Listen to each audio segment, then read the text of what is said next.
Traduite du vieux français, la légende dit ceci. Par-delà espace et temps, son esprit veille sur ceux qui, dans la plus sombre des nuits, cherchent la petite lumière. Mais lueur, c'est plus classe. La petite lueur. Lueur, tout court. La lueur. Dans un monde au-delà de la vue, où le ciel rayonne de sa lumière d'or, là, la boîte cachée pourrait réaliser les rêves des mortels. C'est marrant, tu l'as dit comme si ça allait rimer, mais au final pas du tout. Un seul être au monde sait où la trouver. Et pour la trouver, vous devrez le trouver. T'es pas sérieux. Il est celui qui vous guidera. Il est votre seul et unique espoir. Votre seule chance de victoire. Il est le gardien. Il est le Cerbère. Ok, alors le plan. Vous restez ici, vous bougez pas, tous les trois, et moi, je vais régler le problème. Non, c'est pas toi le chef toujours, c'est moi le chef, ok? C'est pas toi qui y va, c'est moi qui y va. Ok, c'est toi qui y vas. Ok. Parce que tu comprends, c'est une question de hiérarchie, ok? C'est une question d'ordre. Non, y a pas de problème, hein, j'ai compris, tu peux y aller. Oui, bah j'y vais.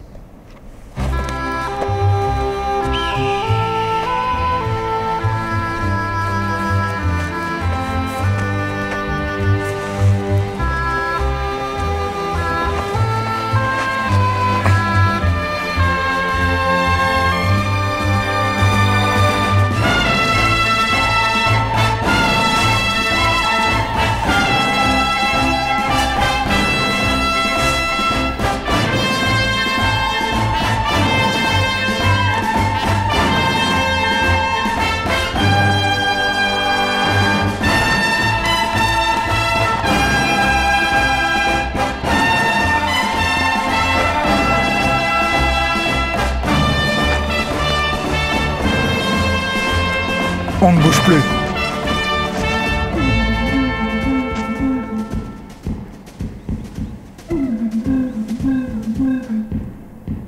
Vos papiers, s'il vous plaît. Sérieusement? Putain! Et on est en 2017, quoi! Putain, on est en 2017. Oh! Qu'est-ce qui se passe? Je crois que c'est la merde. Fais voir. Oh.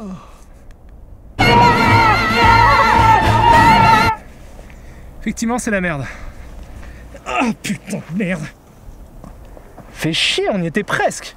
On a fait des bornes et des bornes pour rien, du coup. Ah bah me dis pas ça à moi, qu'est-ce que j'y fasse? C'est pas ma faute. Moi aussi, je préférais ma vie d'avant, quand on regardait des films cool, entre potes et qu'on se marrait et tout. Je préfère ça à crapahuter dans cette pampa de merde, là. Toi, tu te souviens pas, t'étais pas là, mais c'était vraiment cool. Tu te souviens, Jérém? Ah... Si je me souviens... Salut à tous, c'est Kamel de Biche pour une nouvelle émission. Joyeux Noël! Mais oui, Jérémy, c'est Noël, bien joué! Il est très beau ton costume en plus. Merci! Bah écoute... C'est pour moi? Oui! C'est adorable. Gilles... Gilles! Eh ben j'ai l'impression que le virus de Noël a fait son petit bonhomme de neige de chemin. Allez, on commence.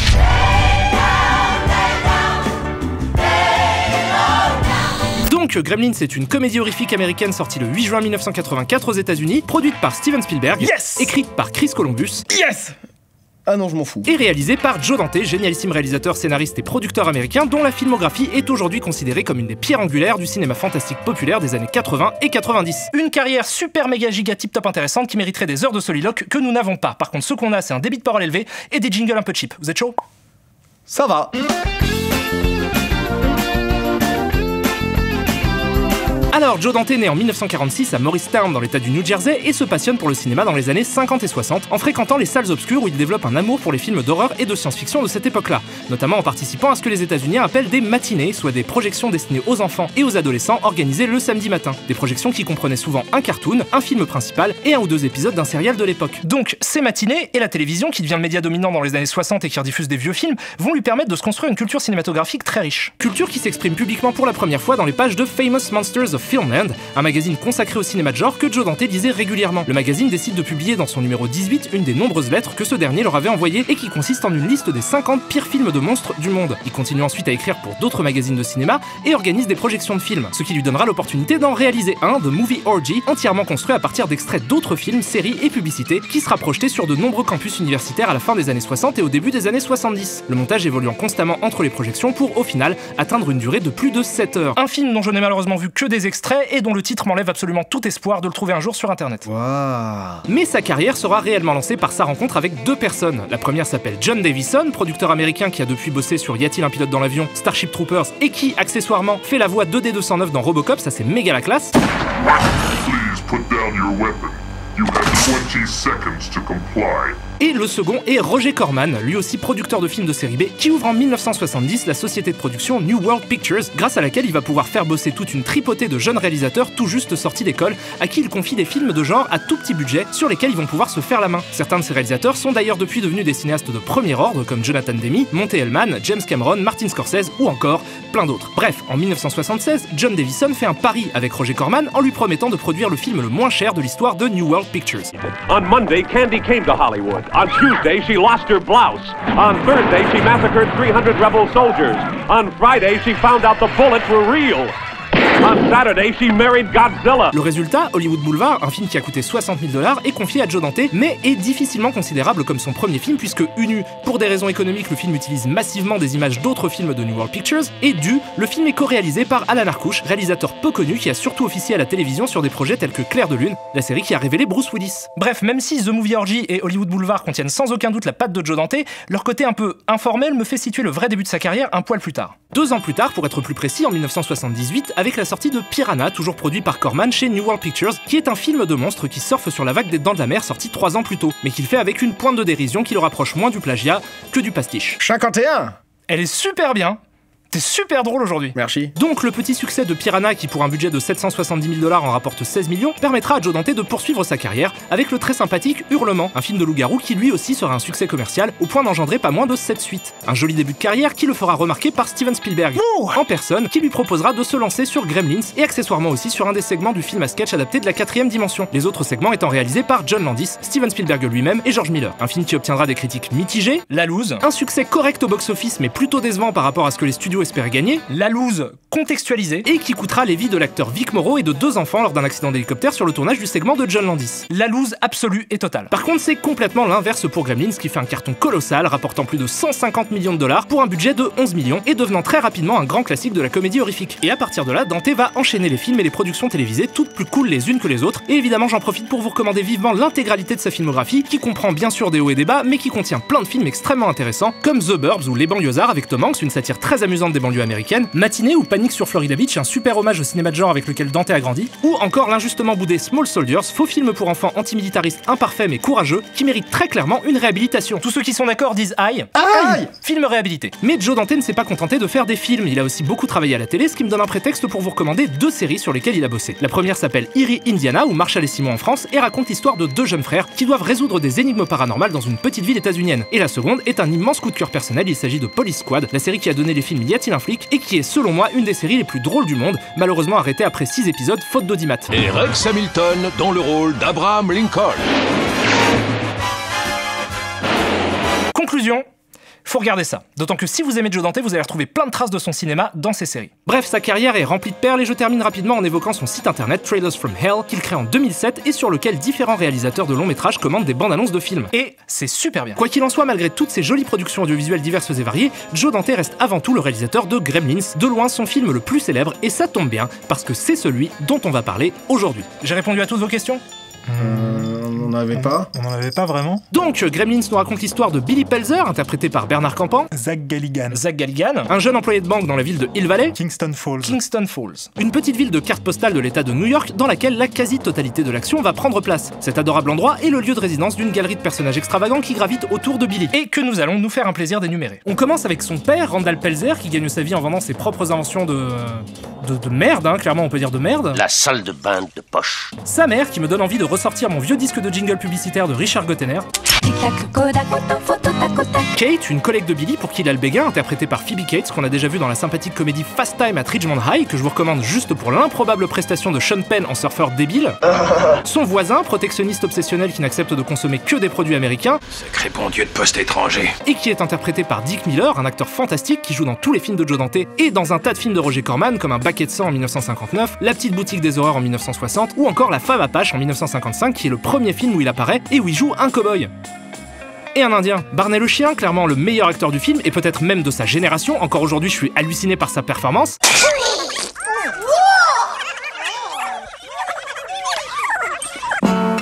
Yeah. Et enfin, Madame Deagle qui est... Je sais pas comment dire ça poliment... Une effroyable connasse, une héritière super riche qui possède une grosse partie de l'immobilier de la ville, qui prend plaisir à harceler Billy, se réjouit de voir des enfants affamés et pire, qui a comme objectif premier d'assassiner Barney le chien parce qu'il l'embête et qu'il a défoncé son bonhomme de neige. Ce qui me donne envie d'abolir la peine de mort pour pouvoir la tuer plus lentement. Et l'intrigue du film commence lorsque le père de Billy, lors d'un de ses voyages dans la mystérieuse contrée de Chinatown, entre dans une boutique et achète Gizmo, un étrange animal qu'on appelle un mogwai, pour en faire cadeau à son fils pour Noël. Monsieur Wing, le vendeur, refuse d'abord de lui vendre, mais son petit-fils accepte en secret en faisant promettre à Randall de respecter 3 règles aujourd'hui devenues cultes. Ne pas l'exposer à la lumière, ne pas le mouiller et ne pas le laisser manger après minuit. Bref, des règles assez arbitraires qui seront d'ailleurs tournées en dérision dans Gremlins 2 et qui ne sont présentes ici que pour être transgressées parce que sinon, il n'y a pas de film. Donc Gizmo se fait mouiller, ce qui a pour effet de le faire se reproduire et donc de faire naître d'autres mogwai qui ont tous l'air nettement moins sympathiques et mignons que Gizmo, et ces derniers se débrouillent pour manger après minuit, ce qui les fait se transformer en Gremlins. Ce qui amène une naturelle question.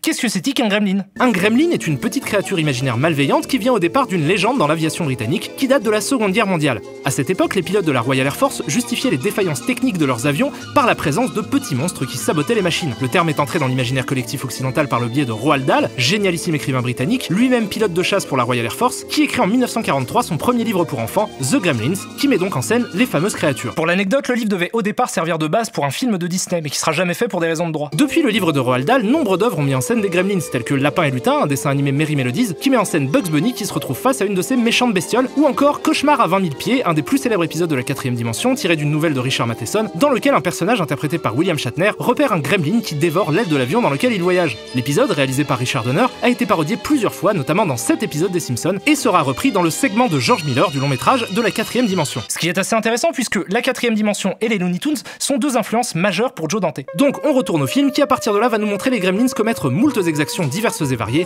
transformant la ville de Kingston Falls en un gigantesque chaos. Il commence par attaquer la mère de Billy qui l'espace d'une séquence devient ultra badass. Des petits trucs rigolos, cric cric.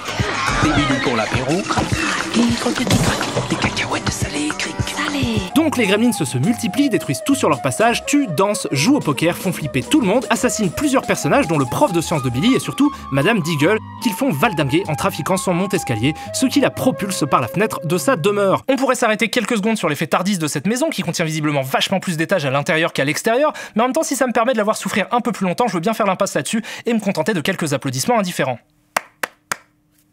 Olé. Bref, Billy, Kate et Gizmo forment une résistance et décident de combattre les gremlins. Ils arrivent à presque tous les faire exploser dans un cinéma, à l'exception de Stripe, le leader des vilaines bestioles, qui se réfugie dans un centre commercial, dans lequel il est tué par Gizmo, qui l'expose à de la lumière. Tout est bien qui finit bien, la famille rentre chez elle, Monsieur Wing vient récupérer Gizmo, et c'est la fin de Gremlins sur un très joli plan. Qu'est-ce que vous en avez pensé? Très bien. Très bon film. Oui. Et on n'est pas les seuls à l'aimer, loin de là, puisque comme je le disais plus tôt, le film a rencontré un succès planétaire, devenant rapidement un classique de Noël. Alors qu'il est sorti en juin. Ça c'est fort. Gizmo et les Gremlins se sont très vite transformés en monstres cultes et comme souvent tout ça inspirera une petite flopée de films qui vont surfer sur la vague de sa réussite en mettant en scène des vilaines bestioles méchantes qui veulent tout péter. Des films franchement pas tip top pour pas dire plutôt naze que j'aurais donc bien du mal à vous recommander, peut-être à l'exception du premier Critters qui me faisait un peu peur quand j'étais petit et qui d'ailleurs selon le réalisateur a été écrit avant qu'il ne voie Gremlins, ce qui en fait une contrefaçon accidentelle. Et tout le monde s'en fout. Et pourquoi pas Troll 2 aussi, un gros nanar improbable sur lequel je vais pas m'arrêter non plus outre mesure puisque mon temps comme le vôtre est précieux et qu'il y a bien trop de super films pour s'arrêter sur ce genre de production, qui de toute façon évidemment n'atteindra pas la cheville de la moitié, du quart, du 8e du degré de célébrité de Gremlins, qui déclinera son univers et ses personnages dans une suite, Gremlins 2 la nouvelle génération en 1990, un excellent film très différent du premier et en une voie lactée de produits dérivés en tout genre, à commencer évidemment par des adorables peluches de Gizmo, trop mignons, et tout un tas d'autres trucs comme des jeux vidéo par exemple, dont le plus sympathique est très clairement Gremlins 2 sur NES, un excellent jeu de plateforme vu du dessus qui reprend la trame du deuxième film. Un succès de fou furieux donc qui place Gremlins au centre du cortex cérébral de toute une génération d'adolescents, et avant que vous ayez le temps de vérifier la justesse biologique de ma dernière phrase, j'embraye sur l'évidente question: pourquoi est-ce que c'est super bien Gremlins? Et bah déjà c'est bien parce que c'est bien fait.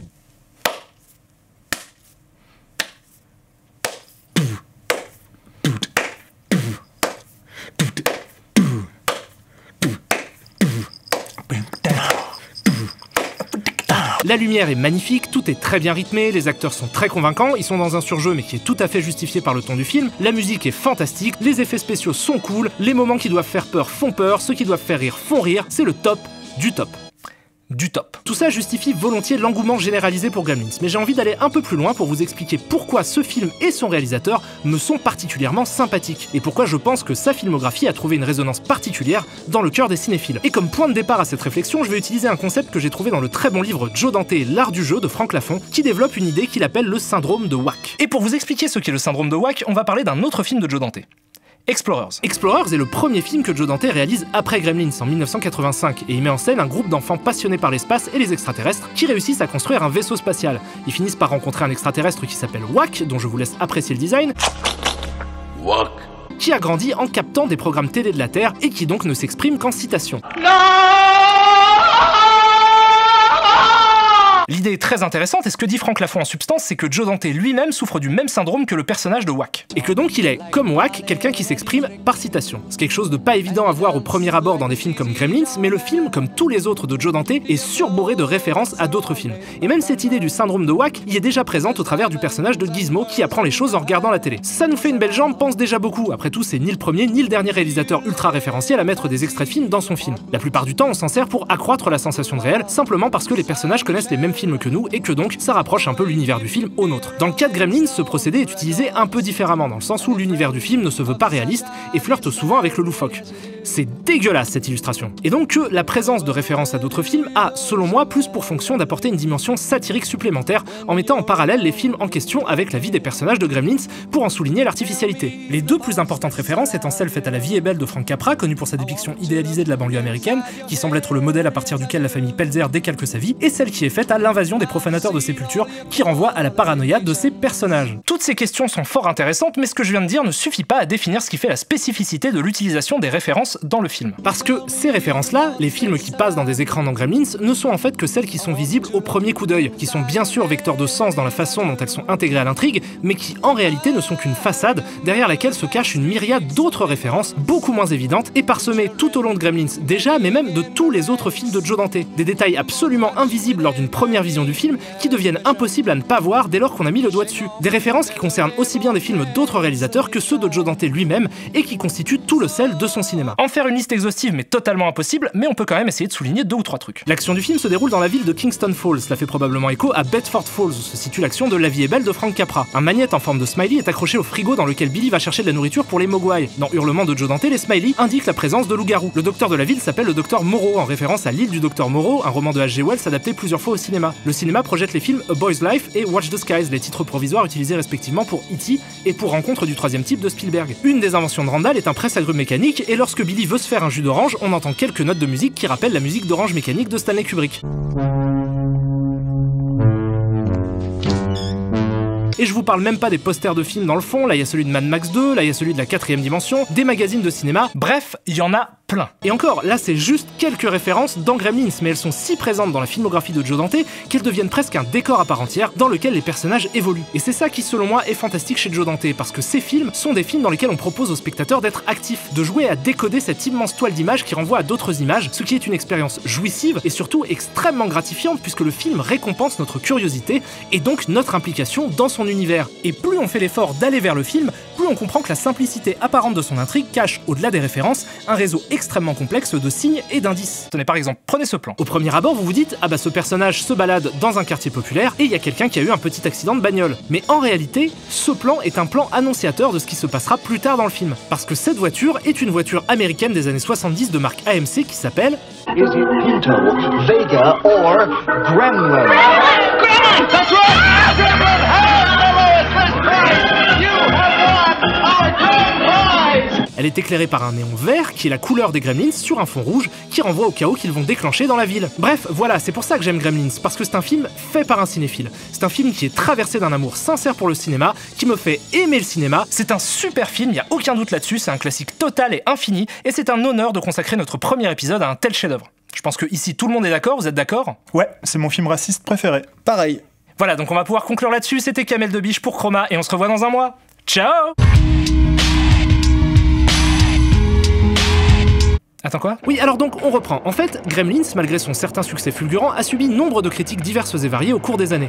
La plupart du temps, cela a concerné la violence du film qui, à l'époque, avait gentiment choqué une partie des critiques. On avait vu plus violent avant, évidemment, mais le côté film pour jeunes a aggravé la situation. Le film est d'ailleurs, avec Indiana Jones et le Temple Maudit, celui pour qui a été créé le PG-13, une nouvelle catégorie de classification des films qui les déconseille au moins de 13 ans. Ça concerne les films trop violents pour être PG, donc déconseillés au moins de 10 ans, mais pas assez pour être R-rated, donc interdit au moins de 17 ans non accompagné. Ce qui est drôle, c'est que le film avait déjà été aseptisé par rapport à ce qu'il devait être au départ. En fait, le script de départ, écrit par Chris Columbus, était beaucoup plus sombre que le film. Une anecdote assez amusante est que certains critiques de l'époque ont écrit des papiers sur sa violence en faisant croire qu'ils avaient vu le film, mais en citant des scènes qui avaient été supprimées du scénario. He didn't see the movie, he read the old script, and so he talked about the dog being killed and the mother's head bouncing down the stairs, and this was all stuff that was in an early draft that we completely changed. We outed him. And I was so outraged. Mais la violence du film n'est pas la seule chose qui lui a été reprochée. En effet, nombre d'analyses que j'ai lues reprochent au film son racisme. Il a même été élu 50e film le plus raciste du monde par le site Complex. La raison avancée est que les Gremlins représenteraient les minorités ethniques et particulièrement les noirs, et que le film leur associe volontairement des stéréotypes racistes de l'époque sur les noirs américains, à savoir le fait qu'ils se battent dans les bars la nuit, qu'ils mangent du poulet, qu'ils portent des bérets, qu'ils font du breakdance et plusieurs autres trucs. Pire, pour certains, ça serait un film qui fait l'apologie de l'esclavage au travers du fait que les Mogwai sont inadaptés au monde et doivent rester en cage à la fin du film. Alors je préfère prévenir tout de suite, je ne crois à aucune de ces théories, mais y réfléchir va m'amener à quelques points très intéressants. En fait, j'y crois pas parce que, selon moi, les preuves qui sont avancées peuvent toutes être comprises comme quelque chose d'autre. Ils portent des bérets parce qu'ils défoncent un bar irlandais, le cliché de la violence s'applique globalement aux classes populaires sans distinction de couleur de peau, et ça, pour moi, c'est clairement pas du break. Ça, c'est une référence à Flashdance.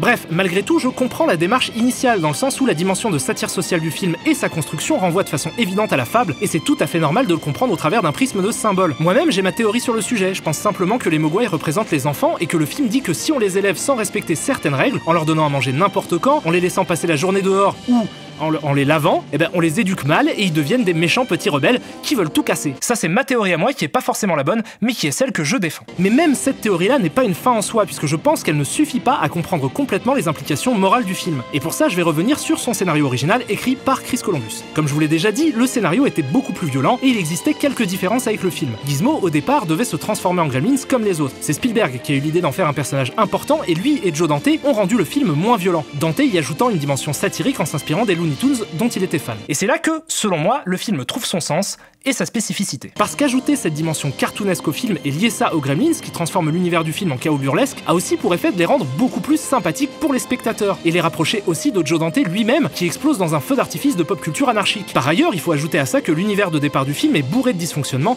et que c'est avant tout un détournement moqueur de l'imagerie des banlieues américaines des années 80. Selon moi, le film n'est pas à charge contre les comportements des Gremlins, mais beaucoup plus contre celui des humains. Et je vais étayer ça en faisant ce que, visiblement, le film me demande de faire, m'intéresser à ce qui se passe dans le background. À la fin du film, après que tous les Gremlins aient été tués, on assiste à un reportage télévisé sur le sujet. Un reportage d'ailleurs présenté par un journaliste du nom de Lou Landers, qui est un personnage déjà présent dans Hurlement et dont le nom renvoie à un cinéaste de genre américain très prolifique entre les années 30 et les années 60. Bref, on s'en fout, mais donc, ce personnage fait en gros un bilan de ce qui s'est passé dans le film, et si on tend l'oreille, on entend ceci. La mort très étrange de Madame Ruby Diggle, la veuve de Donald Diggle, qui fut emprisonnée pour escroquerie bancaire, semble mettre fin au projet très controversé de l'usine de produits chimiques. Ne le mange pas. Donc ça signifie que l'action des Gremlins, toute violente et destructrice qu'elle fut, a en fait été d'une certaine manière bénéfique à la ville. Et tout ça fait qu'on est dans un cas très intéressant. Puisque si on résume ce que je viens de dire, ça signifie que le fait d'avoir rendu le film moins violent et de le destiner à un public plus jeune l'a rendu beaucoup plus ambigu et moralement complexe. Dans son incroyable livre Faire un film, le génial réalisateur Sidney Lumet, en parlant de la façon dont il travaille avec les scénaristes, dit que, de ses discussions avec ces derniers,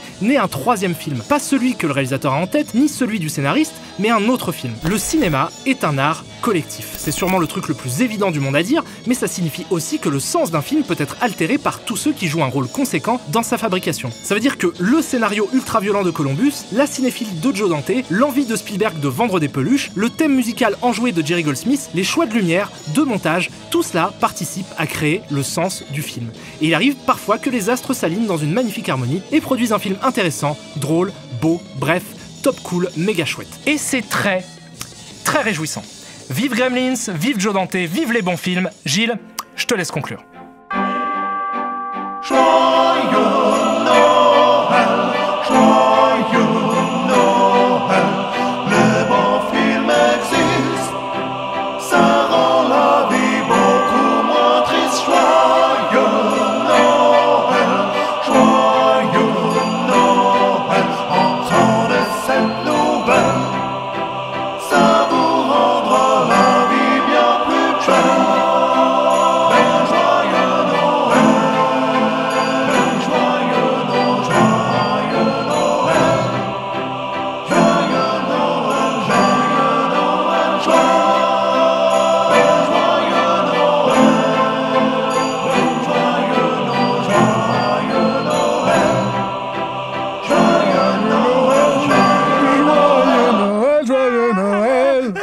Eh, en effet, tu t'en souviens super bien.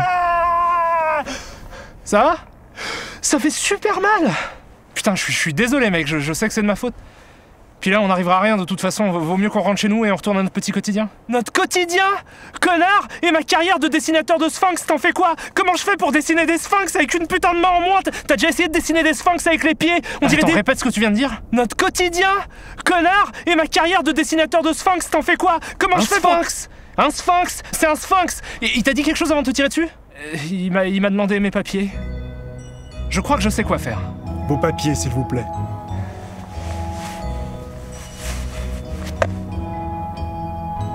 Suivez-moi.